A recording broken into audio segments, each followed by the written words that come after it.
Welcome everyone to this is our third SmartTake with Klaviyo. Basically in this series, we dive into all things Klaviyo, e-commerce, looking at different email and SMS strategies that you can use for your brand. My name's Kira. I'm going to be your host today, walking through the different questions that we'll ask our panelists. All right, so let's meet our speakers. As I said, my name is Kira. I am the e-commerce product marketing manager here at SmartBug, and this is my first time hosting our Klaviyo SmartTake, and I'm very excited because, as you can see, we have all females today, so we're really excited to come share some knowledge with you. We also have Kelsey, who is one of our e-commerce marketing strategists. Kelsey, if you want to introduce yourself. Hey, yeah, day to day, I'm in the weeds with e-commerce, email strategy and SMS strategy, and it's just a pleasure to be here today with y'all. And I'll wrap us up for intros. My name is Allie Gurton. I work at Klaviyo. I'm in our Klaviyo headquarters in Boston right now, actually. I'm a principal partner success manager, so I work very closely with SmartBug and some of our elite agency partners to ensure that they have all of the resources, tools, strategy they need to make our mutual clients as successful as possible. So it's an honor to be amongst the both of you, and thank you for having me. Yes, thank you. We're so excited to have you here too, Allie. All right, so question one, what summer holidays are the best to build campaigns around? I'll kick off here. The opportunities are endless, and I'm not suggesting, building a campaign around every single one, but some of the holidays that come to mind are Mother's Day, Memorial Day, Father's Day. Sometimes I have clients do a summer kickoff on the first day of summer, or a summer solstice event. We've got July 4th. We've got Prime Days that usually fall in July. We have Christmas in July. This can be a huge one, and it creates a mile marker kind of mid-year, 6 months out from Black Friday. Maybe that's 5 months. And then back to school. I've also seen some companies create a birthday sale in June or July to kind of balance out the year with a big sale. Even if they didn't truly originate in June or July, they just make kind of a faux birthday and do a huge annual event to kind of, again, balance out their sales mid-year and then end of year, and have kind of these two robust seasons. And then, like I said, you're not going to pick every single one of those holidays to highlight. You're going to pick what fits best for your brand. If you're a skincare brand, you're probably going to piggyback on those summer holidays, like summer kickoff. It might make sense to focus on anything that would work around the skincare realm. Whereas if you have an all-female audience, you might skip the Father's Day campaign. So it's just an opportunity to maximize on holidays that are relevant for your brand. And then if you are going to weave in some Amazon Prime Day campaigns, this can be really powerful. I would totally suggest early prep for that. We never really know when it's coming. We usually get a heads up 1 or 2 weeks out. And we start building those campaigns early June, so they are just ready to roll as soon as we have that announcement. Yeah, Kelsey, I love that you mentioned Amazon Prime. I think as consumers, even myself, we're so trained to know that Amazon Prime Day is going to come. And even further than that now, that we should expect other brands outside of Amazon to be discounting as well, because maybe they are selling on Amazon. Even if they're not selling on Amazon, a lot of brands will take the opportunity of that window.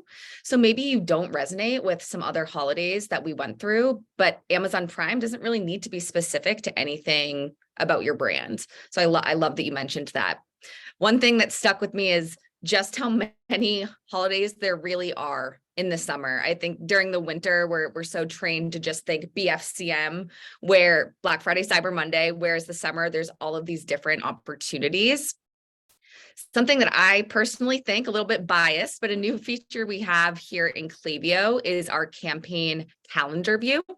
So for those that are using Klaviyo today, you may have seen this already, but this is just within the campaign tab. So you're looking at all of your campaigns, typically in a list view. You now have the option to look at it within a campaign calendar view. And what's really cool is that you can toggle on US or UK holidays. We do hope to have many more regions eventually, but right now, let's say we're looking at US holidays, you can visualize when you're sending campaigns against the upcoming holidays. So maybe if for nothing else, it's just a reminder like, whoa, we are just sending our normal cadence here, but there's a really big holiday coming up, July 4th. We should probably adjust something here. Or it's just a visual to really understand how we're communicating with our customers during this time. So definitely recommend this. It's a really helpful visual to understand exactly how and when we're speaking with our customers. But something that Kelsey touched on as well is that probably not going to just be sending for all of these holidays. I think something that we'll both talk a lot about is transparency and being true to who you are as a brand. Let's not force something if it really doesn't resonate with who we are, our brand persona, and what we're selling. And maybe reframing this question to be, what holidays should we be sending during the summer, to what holidays resonate with our brand and who we are. And once you can make that correlation, it's going to be a lot more meaningful for the people on the receiving end.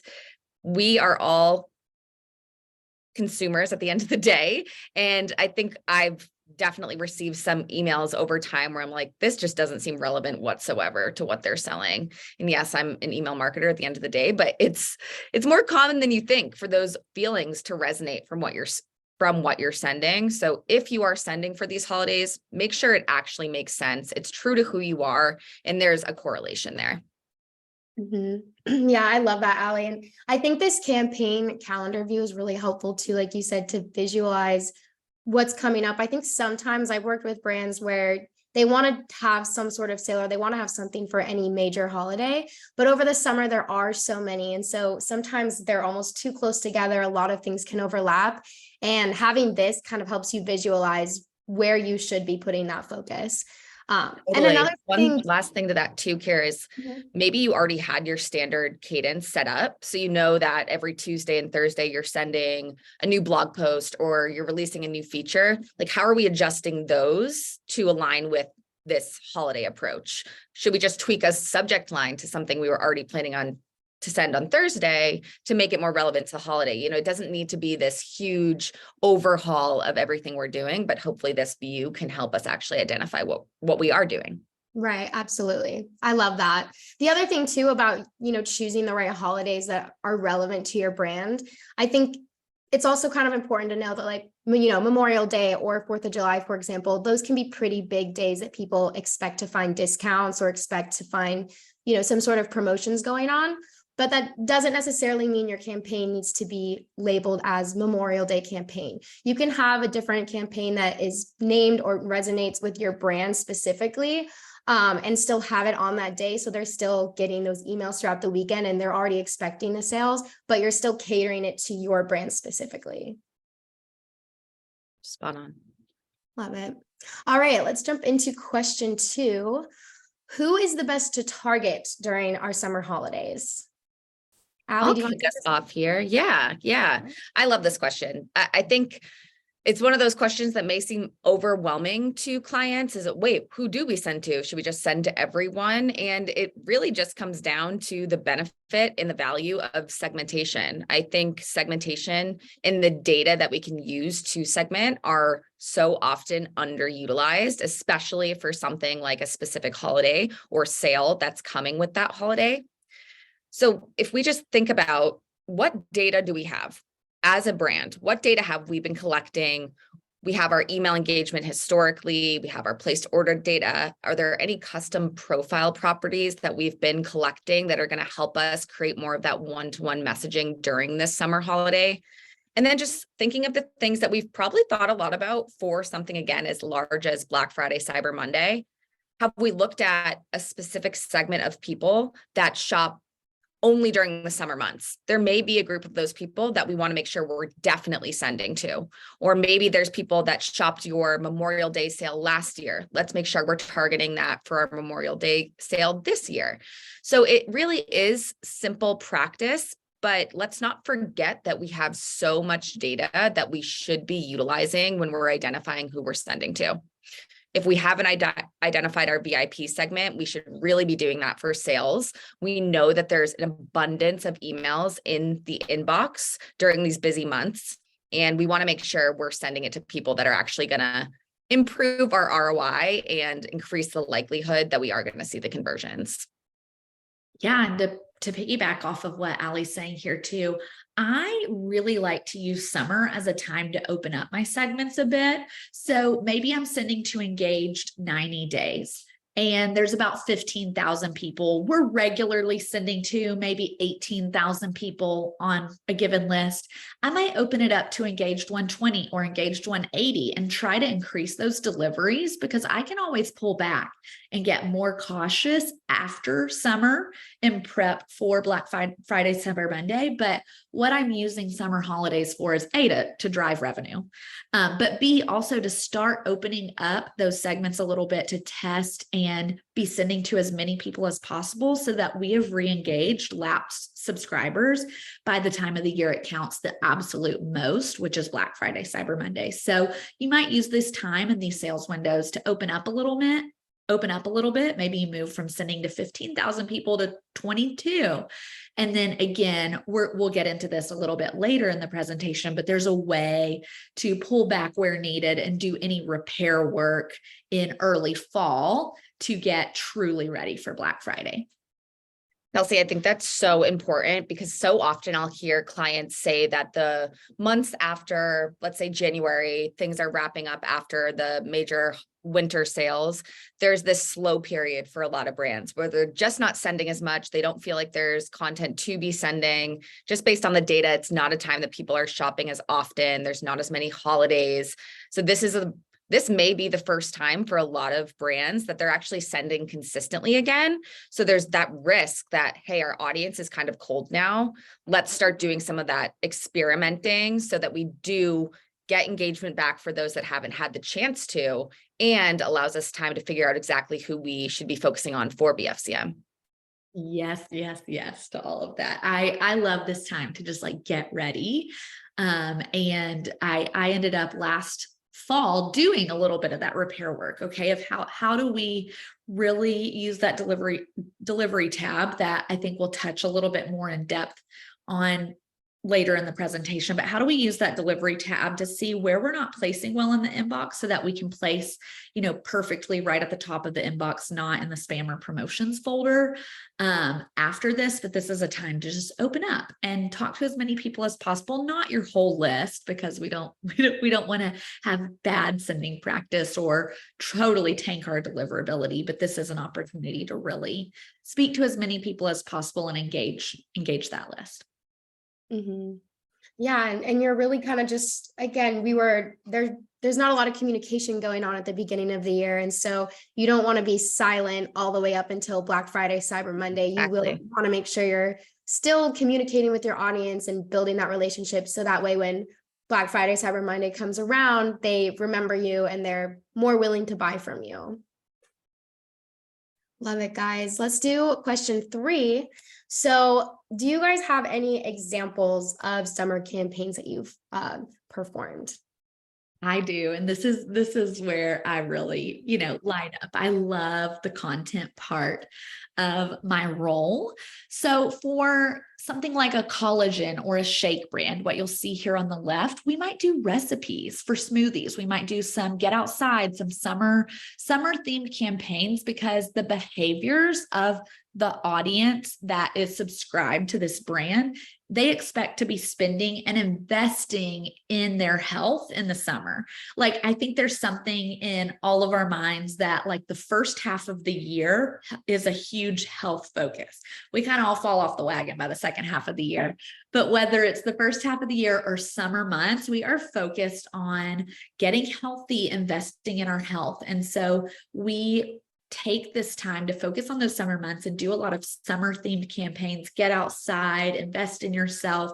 Here's recipes, here's blogs on an outdoor workout, anything that could feel relevant to those summer months. And then on the middle and right example, this would be a skincare brand. We celebrate things like Mother's Day and summer solstice, but typically skip Father's Day in these brands. And then we create tons of summer themed content because, body oil, it's a perfect time to focus on those glistening, glowy legs, or here's how to implement self-care into your day in just minutes. Here's a 15-minute regimen or a 10-minute regimen. And we just really play up that summer theme because I don't know about y'all, but I personally am focusing a little bit more on my skin in the summer as well, because I'm parched and I need to hydrate my skin. And so lastly, I don't have examples here, but we, like I mentioned earlier in the presentation, we typically start working on our Prime Day campaigns for July and early June, because Amazon might throw us a curveball and do it June 27th this year. We never know till about a week or two out when they are going to announce that sale. And many of my brands who do capitalize on that prime window, like Ali said, they're not even on Amazon. They just expect buying behaviors to be up in that time. As a consumer, when I know it's a big sales window, regardless of the type of brand, I'm checking my inbox to see the best deals. If I know it's a very typical time of year for a sale as a consumer, I'm like, oh, I've been wanting this. Let's see if they've got a discount in my inbox. I've had this on my mental, wish list. Let's see if they've got a discount. I don't care if they're on Amazon or not. I'm looking for Prime deals or 4th of July deals or Mother's Day, Father's Day deals. I'm not a father, but I'm looking for Father's Day deals. I will behaviorally be ready to jump on the bandwagon of any opportunity to get what I want at a better price in the summer. Mm-hmm.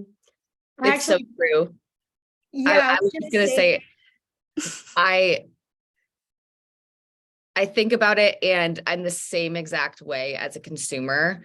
It doesn't matter what it is. I may not even have a product in mind, but if I know this is a busier time for sales, we all have been trained as consumers to check our inbox more often during that time. And that's why it is so important to make sure that your messaging is authentic, because I'm going to look for things that I recognize and things that resonate with me as a consumer. Are you using your data to personalize it so it does resonate with me better? Getting back to some of our earlier questions. But that being said, what's funny, Kelsey, about your answer to me is like, at no point do we have to say, okay, I'm sending a campaign. All of my content has to be specific to July 4th. What's the history of the holiday behind July 4th? That's not what we're saying here. And I think that's where brands miss out on the opportunity to participate. We heard a lot of examples about the time of year, summer. We want to protect our skin more in the summer. So the skincare brand's going to lean into that. Well, if we just dive even deeper into the summer months, how can we take that further? And this is where I really challenge brands to think about, okay, what does resonate with us as a brand? What are we selling?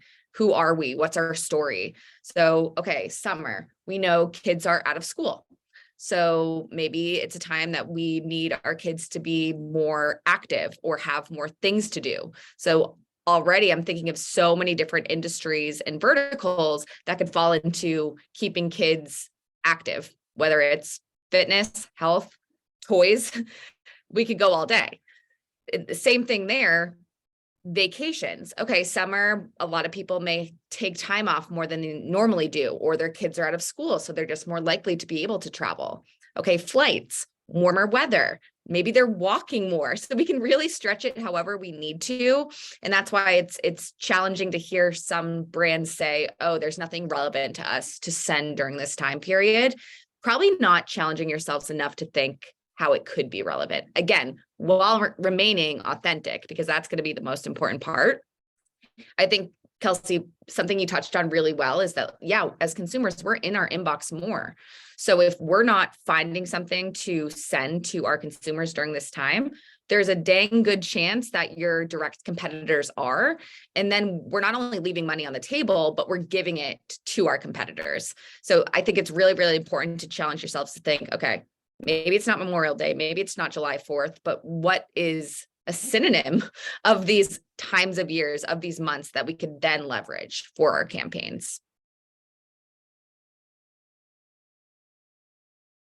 Yeah, that is so good. And I was going to say the same thing too, like with these summer holidays, I might not even know exactly like what the holiday is, but I'll know that if it's something coming up, then most likely it'll be a discount. So for example, my mom wants a new vacuum. I already bought her a Mother's Day gift. Otherwise, I would have gotten it for her for Mother's Day. And I told her that I would help her buy one, but not until Memorial Day, because on Memorial Day, I'm going to be looking for those discounts, trying to find a cheap vacuum. So even as a consumer, I'm already preparing for something that I know I want to buy and hoping that I'll find a discount for it. Yep. And if not Memorial Day, Prime Day, one of the two, my mom will get it. All right. So moving on to question 4. So for some companies who don't typically do promotions on a regular basis, maybe they're afraid of cheapening the brand or they're afraid of over discounting. How can they still take advantage of summer holidays if they rather not participate in these big sales?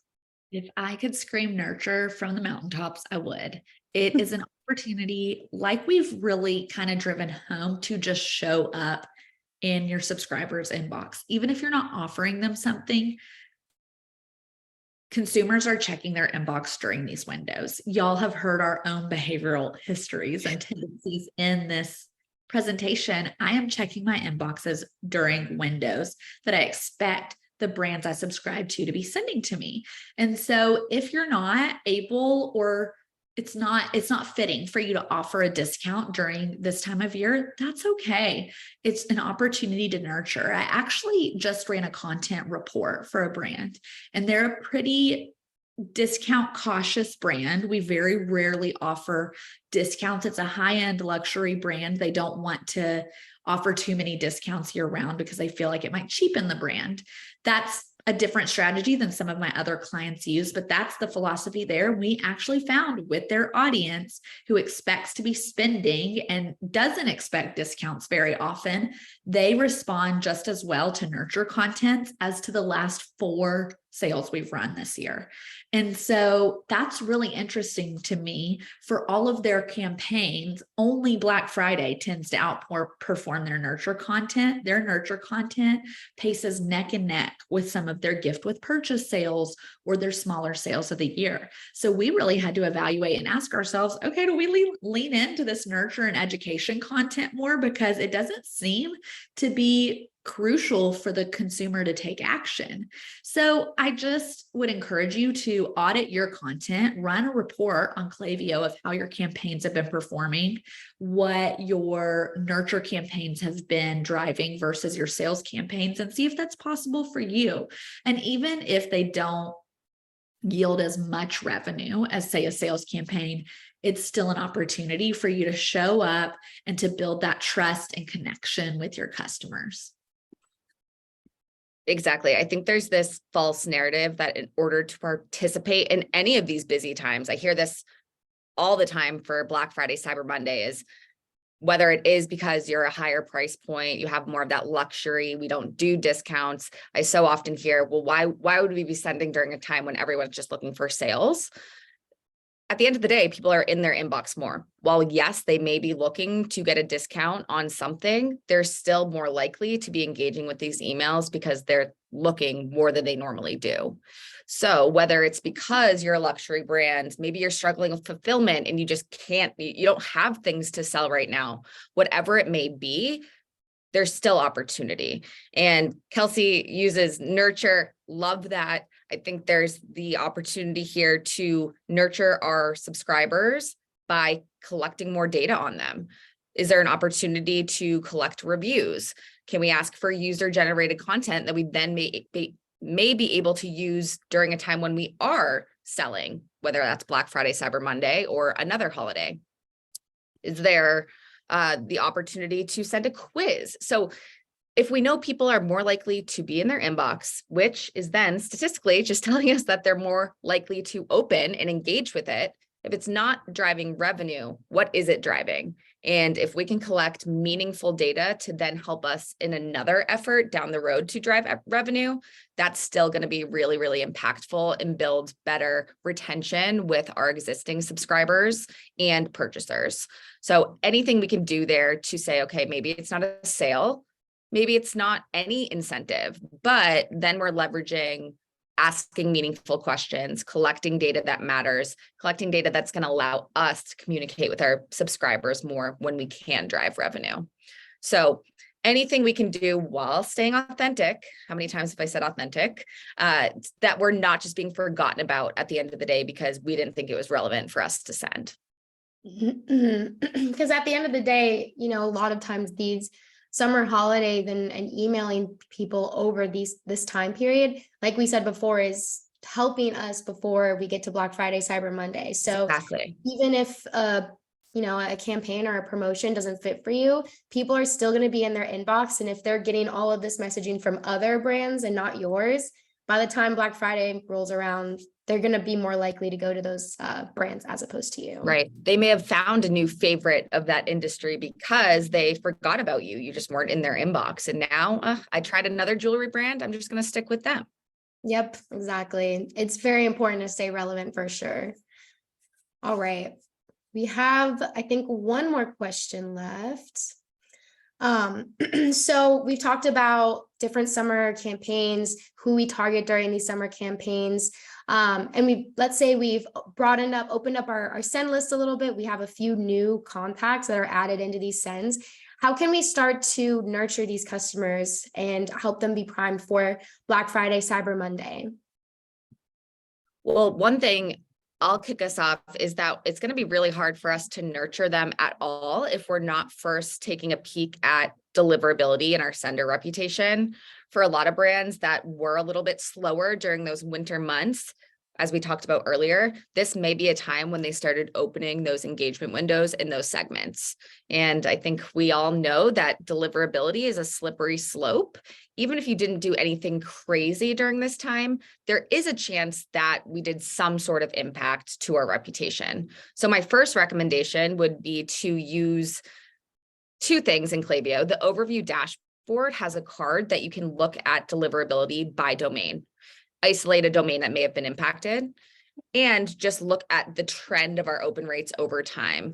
Does it appear to us, maybe it's a slow burn, but is there any impact to our open rate from the campaigns that we sent? And do we need to do any repair based on what we did send? Reason I say this is because even if we did the slightest bit of damage during this busier summer months, if we don't solve for that first, we're going to continue to see that slow burn leading up to BFCM. And at that point, we've run out of time.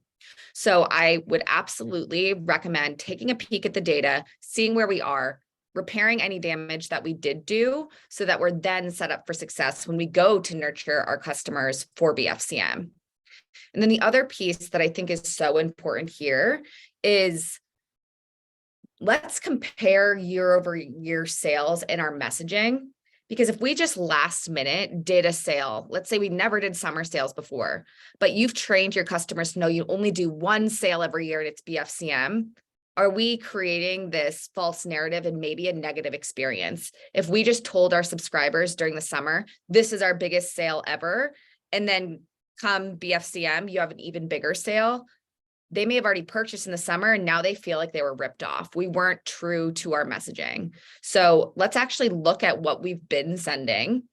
If we said that the summer sale is our only sale ever, and then we have a sale during BFCM, again, we're risking unsubscribe. We're risking losing that purchaser. Maybe they've already purchased and they won't purchase again. So compare your messaging, make sure it's consistent so that leading up to BFCM, we're communicating something that's actually accurate.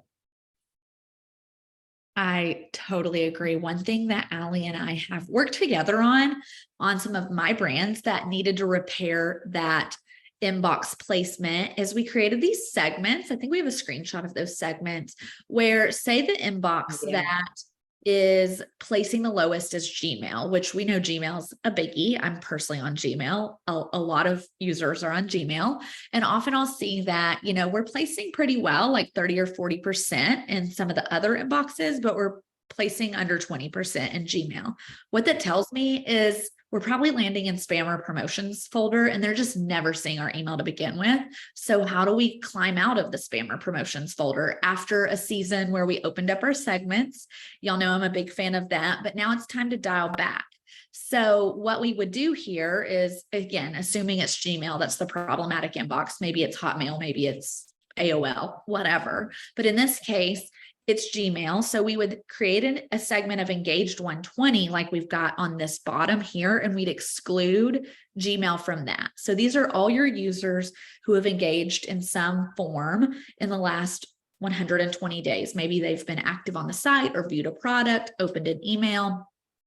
And then we create a second segment. We'd be sending to both of these.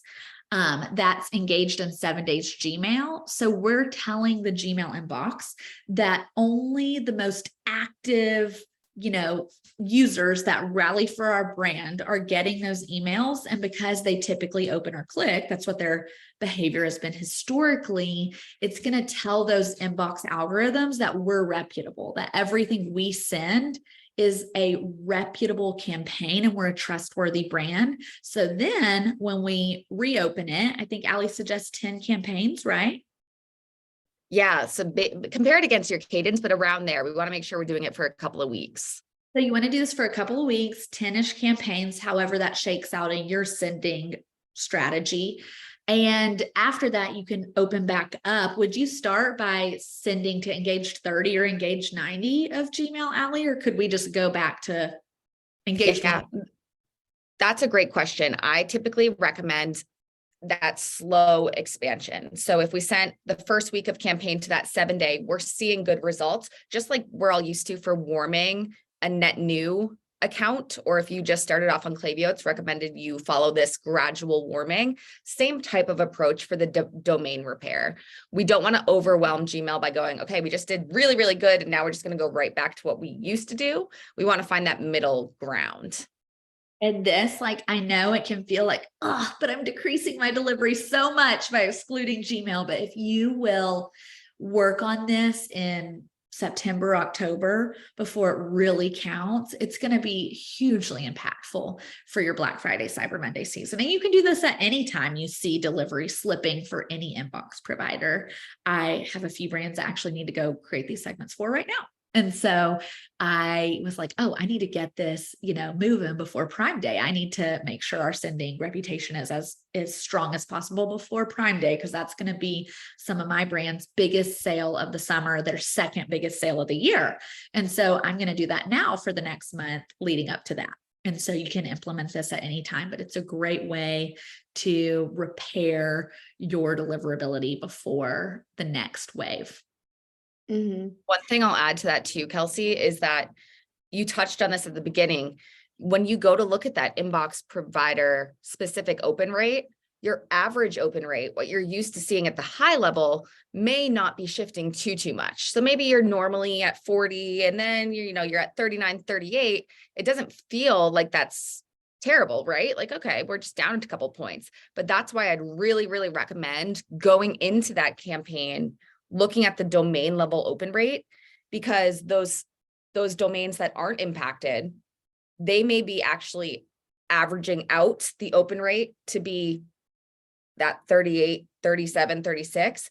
But that's because Gmail is not slowly, drastically declining, but those other healthy inbox providers are making it look like nothing's wrong.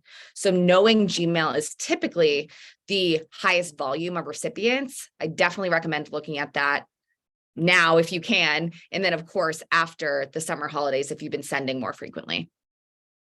Yeah, Allie, Kelsey, thank you so much for sharing that. I think that's a really actionable and important strategy that a lot of brands kind of miss.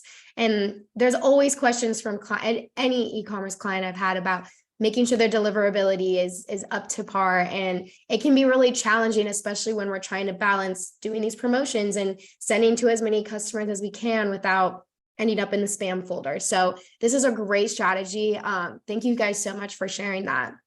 So I think that was the end of our questions here. Before we jump into some Q&A, just a reminder, you guys are going to receive an email with the full recording and a couple other resources following this webinar here. Let's jump into some Q&As though. So the first question is, how many holidays can or should we leverage within the summer? I think this is speaking to volume too. So how many is too many? I'm happy. Oh, you had to go, Allie. I was just going to say, I think, again, I sound like a broken record. If there is authenticity behind what we're sending, we're not forcing a reason to be sending, that number can vary depending on who you are. If you're someone that your busiest time of year because you sell winter snow boots, and people typically start buying those winter snow boots in the fall, and summer just happens to be much, much slower, maybe you're not sending as often because you just have the data to understand that this isn't going to be a super, super meaningful time for us. So you pick a couple, you pick one or two. For someone else, it could be their busiest time of year, and they need to be sending as much as possible and making it relevant to the holidays that are around then. So just be honest with who you are, what you're selling, use the data to understand historically when is our busiest time of year, how have we performed normally in the summer. And that answer is going to be a variable, in my opinion, based on that data. I totally agree. An example I have is I have a brand that historically has run like from June 26th to July 5th, a sale that's not just 4th of July, but like a summer sale. So we're probably going to skip, sales for a few weeks leading up to and after that, just because it's so much volume right there in the middle. They're sending like 7 campaigns over the course of 10 days. So that would feel like too much if they then hopped on Prime Day and then hopped on, Christmas in July and back to school. Like it would just be too much. And that's for that brand specifically. If you're a brand that doesn't typically run sales, pick 2. If you're a brand that your audience is very used to you running regular sales, maybe pick 4, what makes sense for you. And then maybe you decide to do just 1 or 2, a light campaign for each sale window if you're doing 4 sales. But if you only do 1 or 2 for the whole summer, maybe you send 6 campaigns for that sale. So it varies brand to brand and sale to sale. But I think as long as you're staying authentic and relevant for what your audience is typically seeing from you, I think that'll land well and make sense. And that's why having a great strategist like Kelsey to help you out with it is the best decision. All right, we have another question here. How can we incorporate SMS into our summer holiday strategy? I think it's a great time to build your list. Start collecting. If you're not already on SMS, now's the time to introduce it. Send an SMS collection campaign to your list once or twice a month to start building for later in the year.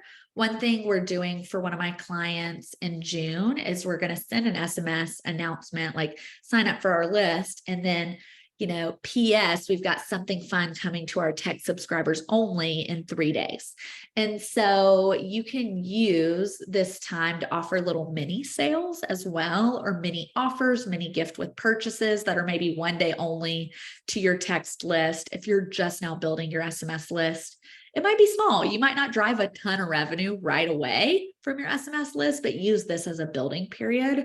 And then if you've already got a robust list of tech subscribers, I typically send an announcement, a mid-sale SMS, and then a final wrap up. If you really want to get creative, sometimes we treat our SMS list like a VIP and they hear it a day before, and they're just rewarded for being on our SMS list. They're always the first to know.